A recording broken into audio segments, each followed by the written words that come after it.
नमस्कार, मैं हूँ डॉक्टर शिखा शर्मा और आज मैं बात करूंगी यो-यो डाइट सिंड्रोम के बारे में। तो वैसे तो काफी लोगों ने यो-यो डाइट सिंड्रोम सुना भी होगा और शायद कुछ लोगों ने किया भी होगा, मगर इसकी क्या इम्पैक्ट है इसका हेल्थ पे और किन लोगों को नहीं बिल्कुल करना चाहिए और इसका एक्चुअली लोग करते क्यों है, इस बारे में मैं कुछ आज आपको जानकारी दूंगी, कुछ बातचीत करूंगी। जी, मेरा पहला सवाल ये है मैम कि आखिर ये यो-यो डाइट सिंड्रोम होता क्या है? तो यो-यो डाइट सिंड्रोम एक्चुअली एक टॉय पे इसका नाम पड़ा है। पहले एक बच्चों के लिए एक टॉय होता था यो-यो, यानी कि जिसको आप जैसे थ्रो करते थे तो वापस बाउंस बैक करता था, मतलब वो एक धागे से जुड़ा होता था। तो ये जो थ्रो करना और वो बाउंस बैक करना, तो ये जो प्रक्रिया है इसको यो-यो कहा जाता है। और क्योंकि कई लोग अपना वजन कम करते हैं, घटाते हैं, काफी घटा करते हैं और फिर एक आध साल में वापस उसी वजन पे इनफैक्ट उससे बढ़ा लेते हैं, तो ये जो अप एंड डाउन जो वजन का रहता है उसको कलोकियली या एक लेमैन टर्म में लोग यो-यो भी कहते हैं। इस सिंड्रोम से किन बीमारियों के होने का ज्यादा खतरा होता है? देखिए, सबसे पहले तो डेफिशिएंसी डिजीजेस शुरू हो जाती हैं, क्योंकि जब भी लोग एकदम से वजन घटाते हैं तो वजन घटाने का जो एक प्रक्रिया है या जो प्रोसेस है उसमें काफी बॉडी के विटामिन, मिनरल्स, कैल्शियम इस्तेमाल होते हैं। और कैसे इस्तेमाल होते हैं कि जब आप वजन घटा रहे हैं, आपका शरीर खुद ही अब आपके फैट डिपॉजिट को डाउन कर रहा है और उसको मेटाबोलाइज कर रहा है और उसको एलिमिनेट कर रहा है। तो ये जो सारा प्रोसेस है इसके अंदर विटामिन, मिनरल्स, कैल्शियम, कई चीजों का इस्तेमाल शरीर में होता है। तो जब इंसान 15 किलो मेटाबोलाइज कर रहा है, यानी आपके शरीर में जो फैक्ट्री आप कह सकते हैं मेटाबॉलिक फैक्ट्री है, वो 15 किलो को डाइजेस्ट कर रही है, सिमुलेट कर रही है और एलिमिनेट कर रही है, तो जो विटामिन की आपको जरूरत है वो बढ़ जाती है, कई गुना बढ़ जाती है।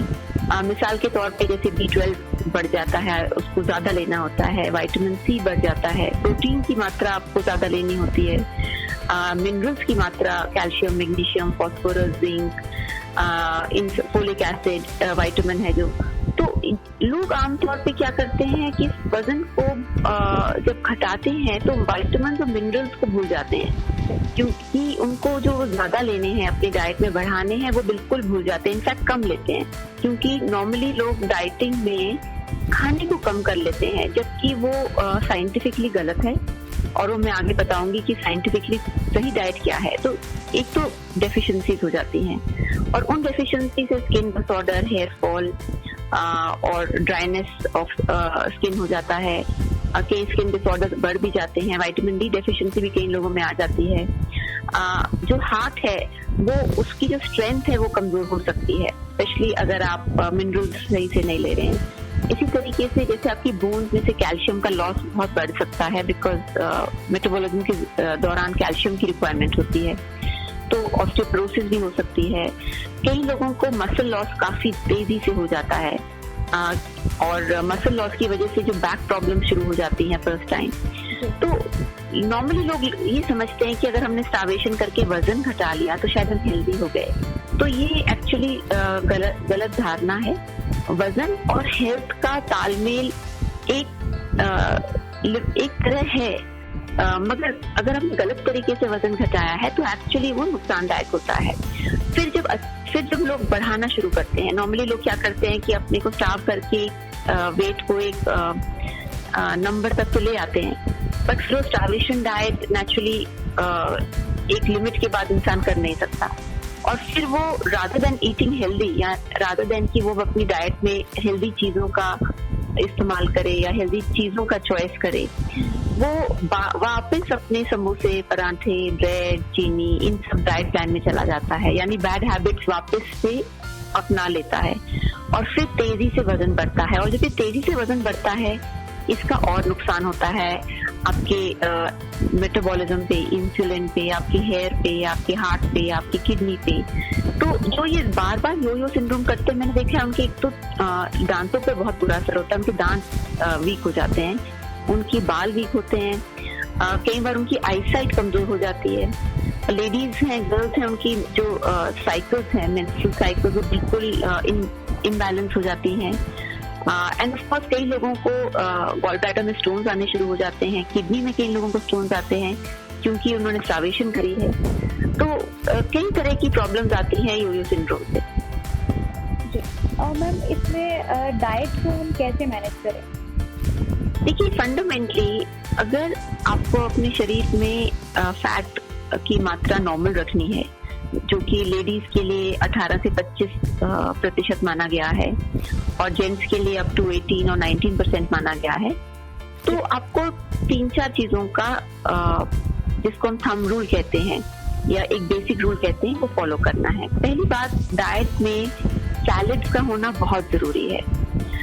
कई लोग समझते हैं कि जो सैलेड्स हैं वो जैसे पत्ता गोभी है या रॉकेट लेटस है या रॉकेट लीव्स हैं, तो हम पत्ता नहीं खाएंगे, बीमार हो जाएंगे। तो ठीक है, कोई बात नहीं, आप नहीं पसंद करते मत खाइए, मगर जैसे खीरा है, टमाटर है, ककड़ी है, ये सारी चीजें तो बहुत आवश्यक है। और क्यों है? क्योंकि आपके इंटेस्टाइन का जो फ्लोरा है उसको बैलेंस में रखता है, जिससे कि कई विटामिन का भी एब्जॉर्प्शन लिंक्ड है। तो सैलेड 2 बड़े बोल दिन की तो बहुत मैंडेटरी है। दूसरी चीज है फाइबर। नॉर्मली लोग समझते हैं कि सैलेड से फाइबर आता है, ये भी धारणा गलत है। सैलेड से फाइबर नहीं, फाइबर आता है मोटे अनाज से, जैसे दलिया है या जैसे ओट्स फाइबर के साथ है, या जैसे म्यूजली है, या जैसे ज्वार, बाजरा, चना, इस तरह के जो मोटा अनाज है, तो इससे एक्चुअली फाइबर आता है। और फाइबर हमारे शरीर के लिए बहुत इंपॉर्टेंट है। एक तो ये हमारे मेटाबॉलिज्म को ठीक रखता है, दूसरा हमारे इंटेस्टाइन के बैक्टीरिया को सही रखता है, जिसकी वजह से अगेन विटामिन और मिनरल की एब्जॉर्प्शन इंप्रूव होती है। तीसरी चीज है पानी।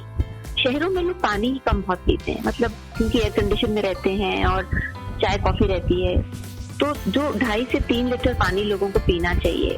जब डिटॉक्स कर रहे हैं तो 3 लीटर, वरना आमतौर पे 2.5 लीटर जो रोज पीना चाहिए। लोग पानी ही नहीं पीते, और अगर आप पानी नहीं पियेंगे तो आपका ब्लड प्रेशर बढ़ेगा, डायबिटीज होगी, और अगेन वजन भी बढ़ेगा, स्किन खराब होगा। चौथी चीज है फ्रूट्स एंड वेजिटेबल्स, यानी कि कई मैंने देखा है नॉन वेजिटेरियन, उनको लगता है कि फ्रूट खाना है वेस्ट ऑफ टाइम, तो इतना तो वो उनको लगता है कि फ्रूट महंगा, इतने में मैं एग या चिकन खा सकता हूँ। ये भी गलत है, क्योंकि फ्रूट रोज एक फल खाना, स्पेशली जो लोग अफोर्ड कर सकते हैं, और आई थिंक आजकल फल इतना महंगा नहीं है compare to ice creams and other things जो लोग खरीदते हैं, तो फ्रूट रोज एक मैंडेटरी है। इसी तरह से वेजिटेबल्स डाइट में कम से कम 5-6 कटोरी होने चाहिए। Now why I'm saying 5-6 katoris and not 2-3 katoris, क्योंकि आमतौर पे लोग जो सब्जियां भी हैं वो बहुत लिमिट में खाते हैं, जैसे पत्ता गोभी है, पालक है, मेथी है, बथुआ है, ये सारी सब्जियां खाते ही नहीं है। और जबकि आजकल जैसे बथुआ का साग, जैसे आजकल जैसे पालक है, उसका रायता बना सकते हैं, जब चेंज ऑफ सीजन होगा तो बथुए का रायता बनता है। तो ये सारी चीजें जो हमारा एक्चुअली एक अच्छा डाइट का पोर्शन है, वो खाते नहीं है। आमतौर पे मैंने देखा है लोग हेवी खाना ज्यादा खाते हैं, पनीर और दाल मखनी, राजमा चावल, चना चावल और दही, पनीर, तो ये सारी चीजें ठीक है आप खाइए, मगर साथ में जो बाकी चीजें हैं उसको भी मिलाइए। Then finally I would say कि चटनी, हमारे इंडिया में, हमारे हिंदुस्तान में एक चटनी का एक बड़ा अच्छा ट्रेडिशन था, यानी कि उससे आपको एंजाइम्स भी मिलते थे और वो डाइजेस्टिव एड था, यानी एक चटपटा डाइजेस्टिव एड। तो इमली की चटनी और खजूर की चटनी, अदरक की चटनी और इलायची, मेथी वगैरह दाल की चटनी, तो मतलब हर प्रांत में अपनी अपनी एक विशेष चटनी का एक रेसिपी होती थी। वो बिल्कुल ही खत्म हो गया, आजकल लोग सीधे केचप खाते हैं। तो आई थिंक ये भी एक जो डिसअपेयरिंग रेसिपीज हैं, इसको भी वापस हमें मिलाना चाहिए। मैम, क्या योयो डाइट सिंड्रोम की वजह से डिप्रेशन जैसी जो बीमारियां हैं, एंजाइटी, ये भी बढ़ जाता है? देखिए, योयो डाइट की सिंड्रोम से कई बीमारियां बढ़ती हैं, और जैसे हर एक इंसान की अपनी जेनेटिक एक प्रकृति होती है। जैसे कुछ लोगों में ब्लड प्रेशर की प्रकृति है, तो योयो डाइट करेंगे तो नेचुरली जब वेट लॉस होगा तो ब्लड प्रेशर नॉर्मलाइज होगा, जब वो बढ़ेगा वेट तो बहुत तेजी से ब्लड प्रेशर बढ़ेगा। सेम फॉर डायबिटिक, जिसकी डायबिटीज की एक प्रकृति है या एक टेंडेंसी है या एक जेनेटिक मेकअप है, तो उसका डायबिटीज बहुत तेजी से बढ़ेगा। जिसका बोन्स कमजोर है उसका ऑस्टियोपोरोसिस बढ़ेगा। तो ऑफ कोर्स एग्जैक्टली क्या डिसऑर्डर शरीर में आएगा वो तो आपकी अपने थोड़े से जेनेटिक मेकअप पे भी डिपेंड करता है। Presenting V News app available on Google Play and App Store. Download it now.